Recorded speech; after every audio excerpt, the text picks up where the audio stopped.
Hello students and welcome back to our channel excellent learning point. तो मेरे प्यारे बच्चों, कैसे हो आप सब? आई होप आप सब बहुत ज़्यादा अच्छे होंगे। तो आज की इस वीडियो में हम क्लास 10th का वर्कशीट नंबर 71 डिस्कस करने जा रहे हैं। ये हमारी विज्ञान की वर्कशीट है बच्चों। और आज जो हमारा टॉपिक है वो है हमारा पर्यावरण। और यहाँ पे बच्चों हम अपना ये चैप्टर कंटिन्यू करने जा रहे हैं, खाद्य जाल। तो बच्चों, खाद्य जाल क्या होता है? तो लिखा हुआ है, प्रकृति में विभिन्न आहार श्रृंखलाओं की लंबाई तथा जटिलता में काफ़ी अंतर होता है। आमतौर पर एक जीव दो या दो से अधिक जीवों द्वारा खाया जाता है। अंत एक सीधी आहार श्रृंखला के बजाय जीवों के बीच आहार संबंध संभावित होते हैं तथा एक जाल बनाते हैं। इसे ही खाद्य जाल कहते हैं। तो बच्चों, जैसा कि आप सबको पता है कि एक ही जीव को खाने वाले दो या दो से तीन चार जानवर होते हैं। अब जैसे कि बच्चों, आपको पता है कि ये जो आपका ये नेवला है या फिर जो जो भी आपको दिख रहा है, जैसे कि ये आपके जंगल जंगल से हिरन और हिरन से शेर। ठीक है बच्चों। अब शेर सिर्फ इसको ही थोड़ी ना खाता है, हिरन को। शेर तो बगुला को भी खा सकता है। बगुला किसे खाती है? मछली को। और मछली किसे खाती है? बिच्छू को। बिच्छू कहाँ कहाँ अपना भोजन करते हैं? तालाब के किनारे में। तो इस तरह से बच्चों पूरा एक जाल टाइप का हो जाता है, जिस वजह से क्या कहा जाता है? खाद्य जाल कहा जाता है। ठीक है। इसके बाद देखिए आगे लिखा हुआ है हमारा ओजोन परत। ओजोन परत क्या होता है बच्चों? ओजोन परत पृथ्वी के चारों ओर एक रक्षा परत है जो कि हानिकारक पैरा बैंगनी यूवी विकिरण को अवशोषित कर लेती है। अवशोषित मतलब बच्चों एब्जॉर्ब कर लेना, तथा जीवों को स्वास्थ्य संबंधी हानियों से बचाती है। तो बच्चों देखो, अब जो ओजोन लेयर होती है बच्चों, धूप से, सन के, सूरज की किरणों की वजह से होती है, जो कि काफ़ी ही मतलब दुखदाई किरणें होती हैं। अगर वो हमारे शरीर तक पहुंचेगी तो हमें कई तरह की बीमारियां हो सकती हैं। तो इस चीज़ से कौन बचाता है? तो इस चीज़ से ओजोन परत बचाती है। ओजोन परत समाप्त मंडल में होती है, सॉरी समताप मंडल में होती है। इसके बाद बच्चों, ओजोन का निर्माण। तो ओजोन का निर्माण यहाँ पे आप लिखोगे, अधिक ऊर्जा युक्त पैराबैंगनी विकर्ण O2 अणु को ऑक्सीजन परमाणु में विखंडित कर देते हैं। O2 बच्चों हमारा विखंडित होकर के O+O हो जाता है। ऑक्सीजन परमाणु और ऑक्सीजन अणु के साथ मिलकर ओजोन अणु बनाते हैं। ऑक्सीजन परमाणु और ऑक्सीजन अणु, ठीक है। एक तो ऑक्सीजन का परमाणु हो गया और सिर्फ एक ऑक्सीजन, दोनों मिलाकर के ओजोन बनाते हैं। ठीक है।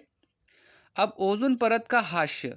हास्य मतलब बच्चों खराब हो जाना। अब ओजोन परत जो जो हमारे अच्छे के लिए बनी हुई है, उसको हम खराब करते हैं। कैसे? तो हम बहुत सारा फ्रिज का इस्तेमाल करते हैं। फ्रिज में जो गैस होती है क्लोरोफ्लोरोकार्बन, और हम जो एसी का इस्तेमाल करते हैं, जो एसी में घर के अंदर तो काफ़ी ठंडी हवा आती है, मगर बाहर जो इतनी गर्म हवा आती है, वो सारी गैसेस क्या हैं बच्चों? क्लोरोफ्लोरोकार्बन है, जो कि ओजोन परत को ख़त्म करने में उसकी मदद करती है। मतलब कि ओजोन ओजोन लेयर को ख़त्म कर देती है। आप ये देख रहे हो कि यहाँ पे ये डायग्राम जो बना हुआ है, ये देख रहे हो आपको डायग्राम, कि ये फ्रिज से, एसी से, ये जो ओजोन लेयर है आपकी जो बनी हुई है वो टूटती है। ठीक है।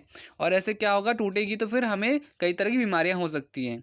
तो यही चीज़ यहाँ पे लिखी हुई है कि ओजोन परत के ह्रास का मुख्य कारण CFC है, क्लोरोफ्लोरोकार्बन। अब यहाँ पे बच्चों क्लोरोफ्लोरोकार्बन गैस है, जिसका उपयोग फ्रिज, AC आदि में होता है। मैंने आपको पहले बता दिया। अब देखो, इसके बाद आपका लिखा हुआ है, संयुक्त राष्ट्र पर्यावरण कार्यक्रम UNEP में सभी देशों में सहमति बनी कि CFC के स्तर को 1986 के स्तर तक सीमित रखा जाए। इसको क्या कहा गया बच्चों? तो इसको कहा गया क्योटो प्रोटोकॉल। ठीक है। तो इसमें क्या देखा गया? तो इसमें सबने कहा कि भाई फ्रिज में जो क्लोरोफ्लोरोकार्बन इस्तेमाल होता है उसको कम किया जाए। पूरे विश्व में अब सभी ऐसी तथा फ्रिज उत्पादक कंपनियों के लिए अनिवार्य कर दिया गया कि वह CFC क्लोरोफ्लोरोकार्बन मुक्त उपकरण बनाएंगे। ठीक है। यहाँ पे बच्चों देखो, हमारा वर्कशीट हो जाता है ख़त्म। ठीक है। तो इस तरह से अब देखो, यहाँ पर हमारा ये जो प्रश्न उत्तर है वो हम देख लेते हैं।